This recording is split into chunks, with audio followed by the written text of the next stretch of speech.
For liberties every day. Ocala's information station, 1370 WOCA. Ocala.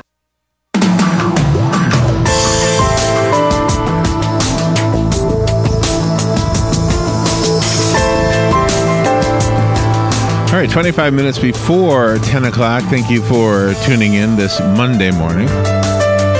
The Monday of Thanksgiving week. The Monday of Thanksgiving week.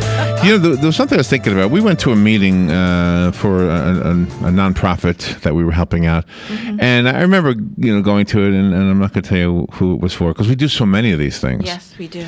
But I'm going to be honest with you. I don't really like going to some of them. It's not that I don't like the event or the cause or my part in it. It's just like, oh, man, you got to sit around listening to a meeting. Yeah. I'm not really big on meetings, Mm-hmm. Then they had food.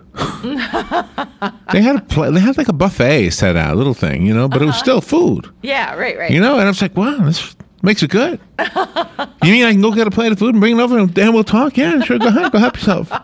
Okay? So food makes it better. You get invited to a birthday party, you automatically, okay, well, there's going to be food. Right? Thanksgiving is the only event you actually get invited to for the food. Yes. And then everything else is happening. So the talking and the games and everything like that is in addition to the food, whereas normally the food is in addition to everything else. Mm-hmm. It's kind of a weird thing. Yeah. That we've become familiar with and as a tradition. There is in National Geographic a whole series of this month, I guess because of Thanksgiving. And Rebecca Rupp is one of the contributors to it. She's a food historian, a cell biologist, a biochemist, and she contributes to National Geographic's The Plate, which is a food-related blog. She appears on the National Geographic Channel's new 6-part miniseries called Eat, the story of food, which premiered just a few days ago, I think, on the 21st, if I understand this right. Yep. And she's on the phone to talk about it. Can't wait to find out more. Rebecca Rupp. Good morning, Rebecca. Good morning. How are you guys? I'm pretty good. Where are you right now? Northern Vermont. Oh, how Isn't that beautiful. a great place to be this time of year? Or do you hate it? I love it. Okay. But I have to say November is not our finest hour. Why not? Cold, gray, the leaves are off the trees. Oh. No. Oh, that in-between time from But see, beautiful snow. do you have snow yet? Autumn. We've had some, but not right now. We're waiting. See, It's going to look better with I think the snow. grass is always greener, no matter where. You live in Florida, you want to be up in the north. You live in the north, you want to be down in Florida, right? Isn't that funny? Do you know? This is a traveling time of year too for people. They travel. Oh, certainly. Yeah. So tell me about the article. What we're talking about here. Have you ever noticed that the Thanksgiving is the only date we actually get together for the food? Yeah. I mean, that's the whole main event is the food, right? Well, I would say it's yes and no. I mean, think of the whole history of feasts and dinner parties and banquets and okay. Certainly I there forgot were a lot about of them. affairs where people do just get together for the food, but the food is really social glue. Okay. Food is Isn't there always too much food, though? Every time I go someplace, there's like so much food. You really can only eat like a sandwich. Yeah, that's right. Yeah, I think there's a certain competitiveness to like big meals, like feasts, like Thanksgiving, where just by definition it is too much. There's a certain amount of showing off that goes with feasts, Especially if families are multicultural. Oh yeah, and so everybody has to have their own thing there, and certainly I've had big family Thanksgivings where there were a number of aunts who were pretty competitive about whose pie was better than whose. Whose pie was better? And then there's the relative that's, and no offense against vegetarians, but there's the relative who brings in the tofu lasagna. Yes. Absolutely, and the parsnip. And you always have to suspect. That wonderful Norman Rockwell painting that shows the Thanksgiving turkey being put on the table, and all the exciting faces, and you think, you just know that there's a sister-in-law in the kitchen who's making trouble. Oh, that's funny. You showcase different photographs in the National Geographic article, you touch on Adam, Eve, and the apple. Oh, yeah. Yeah, that was an earlier blog post. I guess that would have been a Thanksgiving of sorts. I'm not sure. That might have been a terrible mistaken meal. Oh, I know, because Adam says, you mean after this point she's got to cover up? The whole thing's ruined. Yeah. Actually, that's a wonderful idea. Maybe a blog post on world's worst meals. There was one right there, yeah. You also covered medieval hunting feasts and Renaissance outdoor banquets as a precursor of picnics. Oh, yeah. I'm not sure. Was that mine? That's what we were told. I can certainly discuss picnics if you'd like to. Actually, hasn't this always fascinated you about the first Thanksgiving feast? It was in November. It was in New England. And, those of us who live in New England in November know this is no time for a picnic. It's cold. But where else would they have had it? I mean, you have to have it outside. Those little huts didn't have enough room for all those Indians, right? Absolutely. It was a big group, 90 Indians and 50 pilgrims. By the way, did you see there's a bunch of people in Texas who say, I think the first Thanksgiving was here. Have you heard this new argument? I have heard that. Yeah. How would we have gotten out there? Wouldn't that be kind of far away? I mean, we were pretty much just landing with boats. Right. How would we have gotten to Texas already by that point? Well, I think they're arguing that this was a Spanish Thanksgiving, right? It's Thanksgiving from the other end of the Discovery pipeline. Oh, okay. So the Indians weren't thankful for anything, were they? All the Europeans had to show them how to be thankful. Well, I think at the time of the first Thanksgiving, it wasn't clear how difficult relationships were going to get. Yeah. I think things were a little more hopeful then. And, the very idea that they could sit down and share food was a good sign. Mm-hmm. I mean, this is an indication of attempting to communicate, attempting to establish friendship. Yeah. You don't really sit down to meals with people that you're not trying to forge a relationship with. Well, that's right, and isn't this how we do even today? Especially in Thanksgiving, where you get to meet the guest's wife's family, and you never met them before, that kind of thing. Right. Yeah. You're expanding your family bond. Yeah. And if you take pictures, you'll remember what they look like too. Yeah. Well, and hopefully it can be the start of multiple Thanksgivings if all works out. So tell me about it's the feature story, Eat, Drink, and Be Merry, right? Right. And that seems like it would be such a great accomplishment or a great honor to have an article as a featured article in National Geographic. Is it not unusual for you? Plus, you do a TV show. It's such a thrill to write for National Geographic. I can't begin to tell you. They're wonderful people. It's been a fascinating writing job. And if any magazine can print photographs so good that you want to eat them, it would be National Geographic. Are those the best photos in the world? Absolutely. Every time my blog posts come out, I'm just blown away by what they've done with it, illustration-wise. We need to take a little break for the weather, and actually, we have a phone call first. So let me do the phone call, and then we want to be fair and get to the nitty-gritty of this, Rebecca. So first, here's a phone call. Good morning. You're on the air. Thank you for calling. Are you there? Oh, nobody there. Oops. Okay, I thought I had somebody.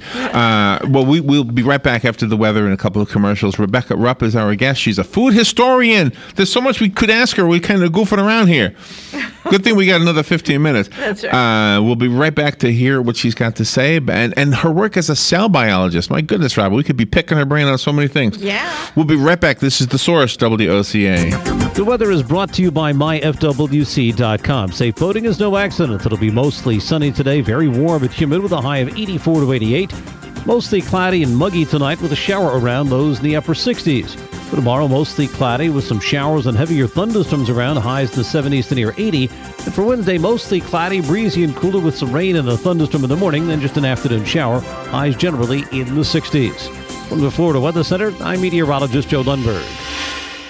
Are you tired of not using your home's outdoor space for entertaining or relaxation because of all the bugs and leaves? Consider adding a beautiful screen room or glass enclosure. We are Superior Aluminum and Design, a family-owned and operated business with 20 years experience in the aluminum industry, and we are accredited by the Better Business Bureau. If you appreciate superior workmanship, call Superior Aluminum and Design at 817-8058 or visit us on the web at superiораluminumdesign.com.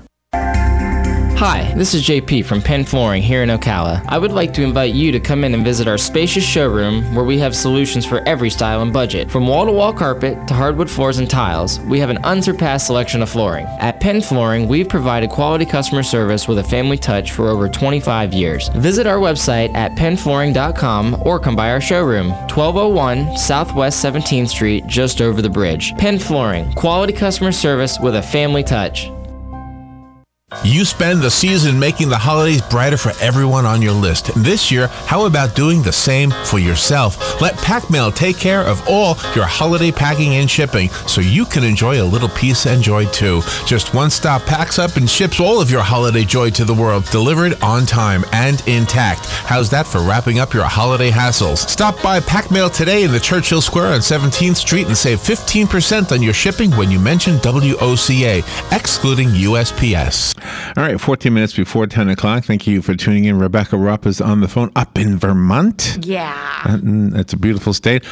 She's talking about food in general. She's a food historian, a cell biologist, and we're talking about an article in National Geographic that's called Eat, Drink, and Be Merry. Plus, she appears on the National Geographic Channel's new 6-part miniseries called Eat, the Story of Food. Rebecca, I have a quick story I want to tell you. Are you ready? Oh, please. Yes. At the University of Florida, not too far from here, there's a museum. I guess it's called the University of Florida Museum, I think. Oh, it's the Museum of Natural History, right? Is that what it's called? Is that what they call it, Rob? Yes. Yeah. Okay. So we went there one time, and their whole thing was food. Mm-hmm. And cool. They had on the wall different quotes from different people, like, different chefs and things like that. Mm-hmm. Well, there was one of the founding fathers, and I can't remember his name, but his quote was, "The meat of the turkey is rather tasty." Yes. And I said to Robin, "Can you imagine? You helped start a country, and the only thing you're remembered for is commenting that the meat of the turkey was kind of tasty." Exactly. That's his one legacy. I need to know who that was. Yeah, really. I was gonna. Let me see if I can Google it real quickly. So, tell us some of the cool things. What traditions that we currently like? When did certain things start? For example, the string bean casserole with the onions on it. Mm-hmm. I love that, but it only comes out on Thanksgiving. Is that true? I always thought that string bean casserole with it's cream of mushroom soup, right, and that little dried onion soup on top. Yes. Right. That really sounds like the food of the 50s, when there was a lot of popularity of processed food was coming in. Everybody was really thrilled, and whoa, it comes out of a can, and that's right. And so I think that's where that came from. I don't think we have a long tradition of string beans with cream of mushroom soup. Oh, really? You have a story about a teen emperor. Oh, part of this Eat, Drink, and Be Merry piece talks about the history of family dinners and the history of dinner parties, banquets, and feasts. And there was one Roman emperor who actually was quite an awful emperor. His name was Elagabalus, and he came to the throne in the 3rd century A.D., I think. Right he was one of a string of emperors that came in and went out very, very quickly. This guy came to the throne at the age of 14, was assassinated by his grandmother at the age of 18. Oh, my goodness. And in between, threw some absolutely monstrous parties. I mean, just incredible things, where he was known for serving, peas with gold pieces, beans with chunks of amber. Oh, man. Pearls. So So, if you picked through your dinner, you could go home with a fortune in your pocket. Yeah. Oh, my goodness. So, actually, rice with pearls sounds difficult, doesn't it? It does, yeah. Doesn't it seem like you would have gulped down a few by mistake? Yeah. That's right. Wow, we got to look in the sewers of the old timers. So. Well, there is a whole archaeology of privies that goes on out there. An archaeology of privies. That should be your next book. Yeah, maybe. Was the notes tell us that turkey may not have been the first meat at the first Thanksgiving? It may have been there, but it doesn't sound like it was a big featured bird. It looks like if you were going to have a traditional Thanksgiving, you'd be serving venison and cornmeal mush. Oh, really? Yeah, and then there were a lot of different game birds, like geese, ducks, swans. But did they have ovens, or did they just cook them on a fire? I think it was mostly open hearth or fireplace type cooking at that stage. Okay, so that would be kind of like an oven, wouldn't it? A hearth. You also speak about person placement at tables according to their status and social standing. Oh, and we still have a bit of that today. Who sits at the head of the table, and the foot of the table is kind of a big thing. Really? Usually the head of the house gets the head of the table, but we've become much more relaxed about seating and how seating reflects your social status. For example, in the medieval period, it was absolutely hierarchical. Whoever was at the top of the table were the important people, and at the bottom were the servants and the not so important people. Oh, really? And you were in order. Moving up a seat up or a seat down made a big difference. So if my dad, kind of so like a school classroom. If in my family when I was a kid, because I didn't do this with my son. Of course, there was only 2 of us, but in my family there would have been 5 kids and 2 adults. My dad was the head of the table. I was at the far end. I must have been the low. Well, ours. Did you ever get banished to the kiddie table? Oh yeah. But, when there were a whole bunch of adults and not room for all of the kids. Right. I remember all of us getting sent to the kitchen to sit at a private kiddie table. Was it the card table? Everybody has a card. Yeah. Often it was the card table. We always felt very, very rejected. Couldn't join in the conversation. No. Well, conversation is one of the things that always drives me nuts. I have a hard time with this whole thing. If you have more than 4 people at a table, it's hard. How do you talk to, picture 6 on each side? Yeah. If you're number 1 on the left side, how do you speak to number 6 on the other side? You don't. You really only have a conversation with the 3 people around you. We don't have a very good system for that at all. And that's true. If you've got a great big table, you certainly can't have much of a conversation with whoever's on the far side. Right. In the Victorian era, when dinner parties were very, very formal, you would start out talking to the people, say, on your right, and then the hostess, after a certain amount of time, would turn the table, and everybody would switch around and then talk to the person on their left. Oh, my. So at least you got a little trade-off back and forth there. Oh, wow. But I don't think anybody solved the problem of how to shriek across the table and really have a conversation with somebody 6 seats down. Right. Let me get to the phone real quickly. Good morning. You're on the air. Thank you for calling. Good morning. With today's technology, they solved that problem. You could be texting your guy on the other end of the table. That is so bad. because we go out to eat and we see families sitting at a table and never talk. They're on the phone. That's I know true. they're talking to each other. Oh yeah, right. That's funny. Don't we all? I think that has to be part of the new table manners. Put the phone down. Yeah. I saw a picture yesterday in the paper, and her being a photographer and doing all these articles. It showed the first Thanksgiving, and it showed all the Indians and all the pilgrims with the table of the bounty that they were plentiful that they got from the Indians, and they were thankful for. And then the bottom picture showed a few people sitting at the table with a whole table of bounty, but the rest of them were all at the Black Friday sales. Well, I noticed there's a lot of protest to that this year. That's I know. You know. Well, we broadcast from the mall, so we're supporting it. You also say that humans are the only animals who treat food as something special.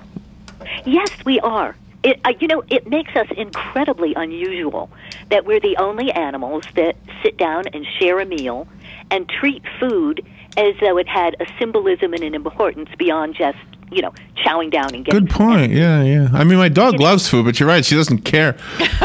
Just eat it. Yeah. She doesn't want to share it. We've seen all our pets eat, but, we don't see our pets have little chats over the dog bowl. A little growling, maybe. Yeah. For us, it's a real social occasion. And there have been a lot of books out lately about how just family dinners, small family dinners, make such a difference in family life. It makes for stronger bonds, opportunities for communication. You find out what your kids are doing. They find out what you're doing.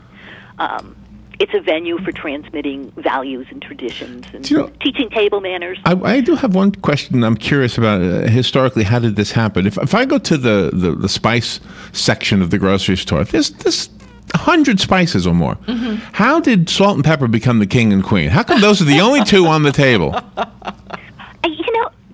That's actually a fascinating question. Salt has always been, not only it's essential. I mean, we need a certain amount of salt. And it's sort of a basic flavoring. It adds so much to everything. In a sense, it's more like lemon juice than anything else. It's something that perks up every meal.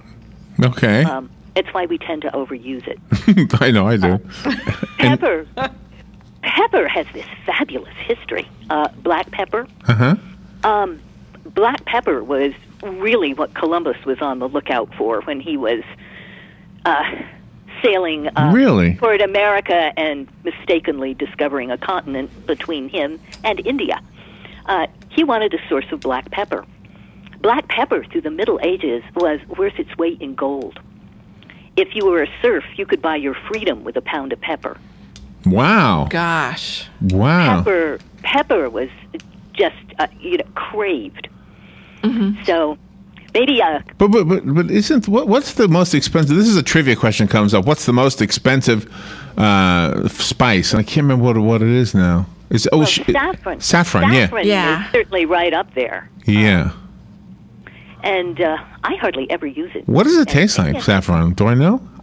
I remember. Find it really hard to describe tastes. It's in a lot of Spanish foods. Use saffron. Oh, okay. Do you remember the singer from the '60s, Donovan?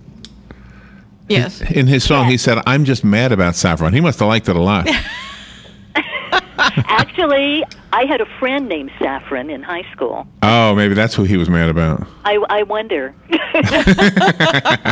Well, I always wonder why Neil Diamond was singing about Candida. What the heck is wrong with that picture? Exactly. He's singing about Candida. Rebecca, you're fun. This is a fun interview.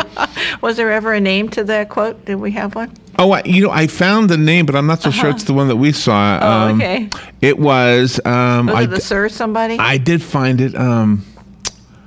Oh, my goodness. I had it and I kind of lost it again. Okay. Obviously a very laid-back gentleman. William Bradford. Oh, that sounds right. Oh, well, Plymouth Colony. Yeah, but he's remembered for turkey. Oh, it's got a good flavor. Rebecca, we're running out of time. Give us a website so we can find out more and look at your article and everything else. All right, check it out. It's at natgeofood.com. natgeofood.com as an abbreviation for National Geographic Food. natgeofood.com. Rebecca, have a great Thanksgiving. Thank you for having fun with us today. Hey, you guys too. This was a blast. It was fun. We will be right back. Thank you. Broadcasting from the Paddock Mall Studios, this is WOCA, Ocala, Gainesville, The Villages, 1370 AM, 96.3 FM, The Source.